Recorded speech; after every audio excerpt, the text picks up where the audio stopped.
Hello students. आज हम पढ़ने जा रहे हैं एक बहुत ही सुंदर और प्रेरणादायक कहानी, थ्री क्वेश्चंस यानी तीन प्रश्न, जिसे लिखा है महान रूसी लेखक लियो टॉल्स्टॉय ने। लियो टॉल्स्टॉय 1828-1910 रूस के प्रसिद्ध उपन्यासकार, दार्शनिक और सामाजिक सुधारक थे।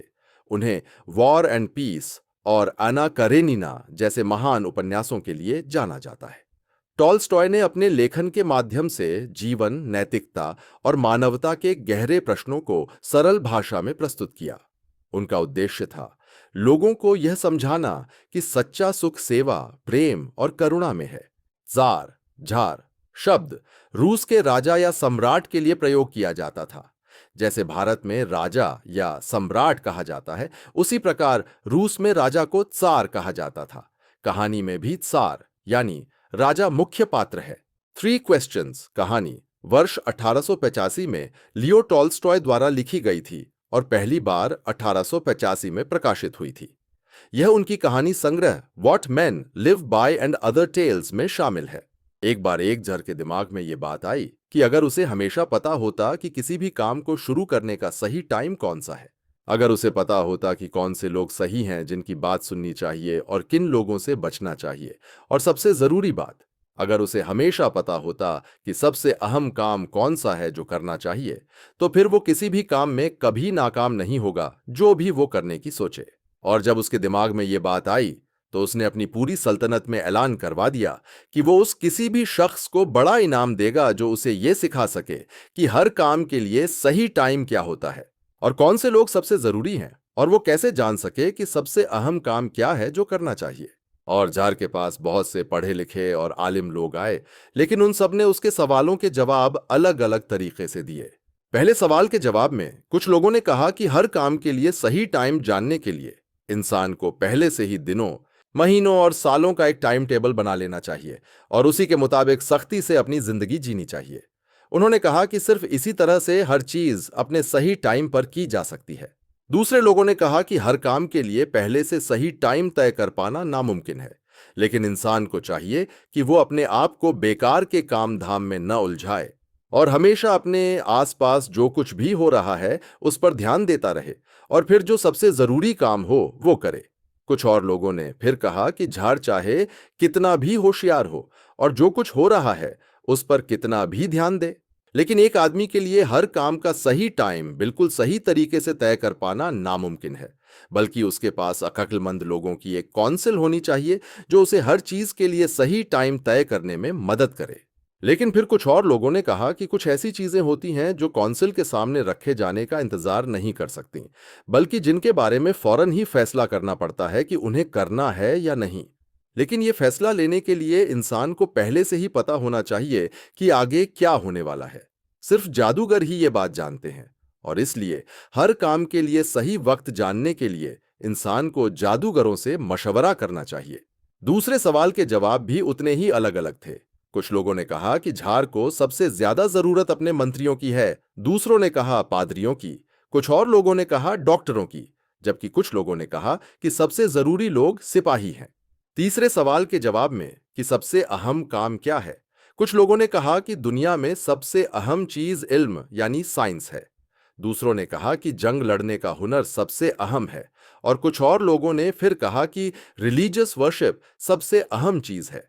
सारे जवाब अलग अलग होने की वजह से झार किसी से भी सहमत नहीं हुआ और उसने किसी को भी इनाम नहीं दिया। लेकिन फिर भी वो अपने सवालों के सही जवाब ढूंढना चाहता था, तो उसने एक साधु से मशवरा करने का फैसला किया जो अपनी अक्लमंदी के लिए दूर दूर तक मशहूर था। वो साधु एक जंगल में रहता था जिसे उसने कभी नहीं छोड़ा, और वो सिर्फ आम लोगों से ही मिलता था। इसीलिए झार ने सादे कपड़े पहने और साधु की कुटिया पर पहुंचने से पहले अपने घोड़े से उतर गया और अपने अंगरक्षकों को पीछे छोड़कर अकेला ही आगे चला गया। जब झार पास पहुंचा तो साधु अपनी झोंपड़ी के सामने जमीन खोद रहा था।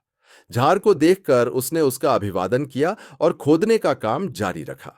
साधु कमजोर और नाजुक था, और हर बार जब वो अपना फावड़ा जमीन में गाड़ता और थोड़ी सी मिट्टी पलटता तो वो जोर जोर से सांस लेता था। झार उसके पास गया और बोला, मैं आपके पास आया हूं अक्लमंद साधु, आपसे 3 सवालों के जवाब मांगने के लिए। मैं कैसे सीख सकता हूं कि सही वक्त पर सही काम कैसे करूं? वो कौन से लोग हैं जिनकी मुझे सबसे ज्यादा जरूरत है और इसलिए मुझे बाकी लोगों से ज्यादा किन पर ध्यान देना चाहिए? और कौन से काम सबसे अहम हैं जिन पर मुझे पहले ध्यान देने की जरूरत है? साधु ने झार की बात सुनी, लेकिन कुछ भी जवाब नहीं दिया। उसने बस अपने हाथ पर थूका और फिर से खोदना शुरू कर दिया। झार ने कहा, आप थक गए हैं, मुझे फावड़ा दे दीजिए और मैं आपके लिए थोड़ी देर काम कर लेता हूं। साधु ने कहा, शुक्रिया, और झार को फावड़ा देकर वो जमीन पर बैठ गया। जब झार 2 क्यारियां खोद चुका तो वो रुक गया और उसने फिर से अपने सवाल पूछे। साधु ने फिर भी कोई जवाब नहीं दिया, बल्कि वो उठा, फावड़े के लिए अपना हाथ बढ़ाया और बोला, अब तुम थोड़ा आराम कर लो और मुझे थोड़ा काम करने दो। लेकिन झार ने उसे फावड़ा नहीं दिया और खोदता रहा। 1 घंटा बीत गया और फिर एक और। सूरज पेड़ों के पीछे डूबने लगा और आखिरकार झार ने फावड़े को जमीन में गाड़ दिया और बोला, मैं आपके पास अपने सवालों के जवाब के लिए आया था, अक्लमंद साधु। अगर आप मुझे कोई जवाब नहीं दे सकते तो मुझे बता दीजिए और मैं घर लौट जाऊंगा। साधु ने कहा, कोई दौड़ता हुआ आ रहा है, देखते हैं कौन है। झार पीछे मुड़ा और उसने देखा कि एक दाढ़ी वाला आदमी जंगल से बाहर दौड़ता हुआ आ रहा है। उस आदमी ने अपने हाथ अपने पेट पर दबाए हुए थे और उनके नीचे से खून बह रहा था। जब वो झार के पास पहुंचा तो वो बेहोश होकर जमीन पर गिर गया और धीरे धीरे कराह रहा था। झार और साधु ने उस आदमी के कपड़े खोले। उसके पेट में एक बड़ा जख्म था। झार ने उसे जितना अच्छे से हो सका धोया और अपने रूमाल से और साधु के पास जो तौलिया था उससे उस पर पट्टी बांधी। लेकिन खून बहना बंद नहीं हो रहा था और झार ने बार बार गर्म खून में भीगी हुई पट्टी को हटाया और जख्म को धोकर फिर से पट्टी बांधी। जब आखिरकार खून बहना बंद हुआ तो वो आदमी होश में आया और उसने पीने के लिए कुछ मांगा। झार ताजा पानी लाया और उसे दिया। इस बीच सूरज डूब चुका था और ठंडक हो गई थी। तो झार ने साधु की मदद से उस जख्मी आदमी को झोंपड़ी के अंदर ले जाकर पलंग पर लिटा दिया। पलंग पर लेटकर उस आदमी ने अपनी आंखें बंद कर लीं और चुप हो गया।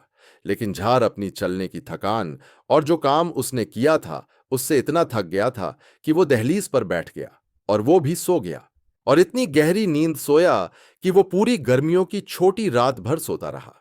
जब वो सुबह उठा तो काफी देर तक उसे याद नहीं आया कि वो कहां था या पलंग पर लेटा हुआ वो अजनबी दाढ़ी वाला आदमी कौन था जो चमकती हुई आंखों से उसे गौर से देख रहा था। दाढ़ी वाले आदमी ने कमजोर आवाज में कहा, मुझे माफ कर दीजिए। जब उसने देखा कि झार जाग गया है और उसे देख रहा है। झार ने कहा, मैं तुम्हें जानता नहीं हूं और मेरे पास तुम्हें माफ करने के लिए कुछ नहीं है। आप मुझे नहीं जानते, लेकिन मैं आपको जानता हूं। मैं आपका वो दुश्मन हूं जिसने आपसे बदला लेने की कसम खाई थी, क्योंकि आपने मेरे भाई को फांसी दी थी और उसकी जायदाद छीन ली थी। मुझे पता था कि आप अकेले साधु से मिलने गए थे और मैंने फैसला किया कि आपको वापसी के रास्ते में मार दूंगा। लेकिन दिन बीत गया और आप वापस नहीं लौटे। तो मैं अपनी घात से निकलकर आपको ढूंढने चला और मैं आपके अंगरक्षकों से टकरा गया और उन्होंने मुझे पहचान लिया और मुझे जख्मी कर दिया। मैं उनसे बच निकला, लेकिन खून बहने से मर जाता अगर आपने मेरे जख्म की मरहम पट्टी न की होती। मैं आपको मारना चाहता था और आपने मेरी जान बचाई। अब अगर मैं बच गया और अगर आप चाहें तो मैं आपकी सबसे वफादार गुलाम की तरह सेवा करूंगा और अपने बेटों को भी यही करने को कहूंगा। मुझे माफ कर दीजिए। झार बहुत खुश हुआ कि उसने अपने दुश्मन के साथ इतनी आसानी से सुलह कर ली और उसे दोस्त बना लिया। और उसने न सिर्फ उसे माफ कर दिया, बल्कि कहा कि वो अपने नौकरों और अपने खुद के डॉक्टर को उसकी देखभाल के लिए भेजेगा और उसकी जायदाद वापस करने का वादा किया। जख्मी आदमी से विदा लेकर झार बरामदे में आया और साधु को ढूंढने के लिए इधर उधर देखा। जाने से पहले वो एक बार फिर से उन सवालों के जवाब मांगना चाहता था जो उसने पूछे थे। साधु बाहर था, घुटनों के बल बैठा हुआ और जो क्यारियां कल खोदी गई थीं उनमें बीज बो रहा था। झार उसके पास गया और बोला, आखिरी बार मैं आपसे विनती करता हूं कि मेरे सवालों का जवाब दे दीजिए, अक्लमंद साधु। साधु ने कहा, तुम्हें जवाब मिल चुका है। वो अब भी अपनी पतली टांगों पर झुका बैठा था और झार की तरफ देख रहा था जो उसके सामने खड़ा था। झार ने पूछा, आपने कैसे जवाब दिया? आपका मतलब क्या है? साधु ने जवाब दिया, क्या तुम नहीं देखते? अगर तुमने कल मेरी कमजोरी पर तरस न खाया होता और मेरे लिए वो क्यारियां न खोदी होती, बल्कि अपने रास्ते चले गए होते, तो वो आदमी तुम पर हमला कर देता और तुम्हें अफसोस होता कि मेरे साथ नहीं रुके। तो सबसे अहम वक्त वो था जब तुम क्यारियां खोद रहे थे और मैं सबसे अहम आदमी था और मेरी भलाई करना तुम्हारा सबसे अहम काम था। इसके बाद जब वो आदमी हमारे पास दौड़ा आया तो सबसे अहम वक्त वो था जब तुम उसकी देखभाल कर रहे थे, क्योंकि अगर तुमने उसके जख्मों पर पट्टी न बांधी होती तो वो तुमसे सुलह किए बिना ही मर जाता। तो वो सबसे अहम आदमी था और तुमने उसके लिए जो किया वो तुम्हारा सबसे अहम काम था। तो याद रखो, सिर्फ एक ही वक्त अहम है, अभी। यही सबसे अहम वक्त है, क्योंकि सिर्फ इसी वक्त हमारे पास कोई ताकत होती है। सबसे जरूरी आदमी वो है जिसके साथ तुम हो, क्योंकि कोई नहीं जानता कि उसे कभी किसी और से कोई वास्ता पड़ेगा भी या नहीं। और सबसे अहम काम है उसकी भलाई करना, क्योंकि सिर्फ इसी मकसद के लिए इंसान को इस जिंदगी में भेजा गया है। तो स्टूडेंट्स, ये भी हमारी पूरी स्टोरी। आशा करता हूं कि आपको ये वीडियो से सीखने मिला होगा। सी यू इन नेक्स्ट वीडियो।